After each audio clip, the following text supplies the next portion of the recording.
પ્રદેશ કોંગ્રેસ સમિતિના પ્રમુખ આદરણીય અમિતભાઈ ચાવડા સાહેબની સૂચનાથી આજે વડોદરા શહેર કોંગ્રેસ કાર્યાલય ખાતે મિટિંગ રાખવામાં આવી હતી। આ મિટિંગનો મુખ્ય હેતુ સંગઠન સૂચન અભિયાનના માધ્યમથી સંગઠન થકી પ્રજા વચ્ચે પ્રજાના પ્રશ્નોને વાચા આપવાનો, સાથે સાથે આવનારી 31 ઓગસ્ટે જે અમદાવાદ ખાતે જે અધિકાર જનસભા વોટર અધિકાર જનસભાનું આયોજન કર્યું છે એમાં વડોદરા કોંગ્રેસના આગેવાનો મોટી સંખ્યામાં જોડાશે। સાથે સાથે આવનાર દિવસોમાં વિધાનસભા ઘેરાવનો પણ કાર્યક્રમ છે અને સંગઠન થકી વોર્ડ પ્રમુખો અને શહેરના હોદ્દેદારો એ પ્રજાના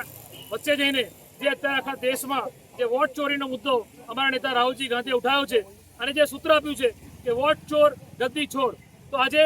જે આપણે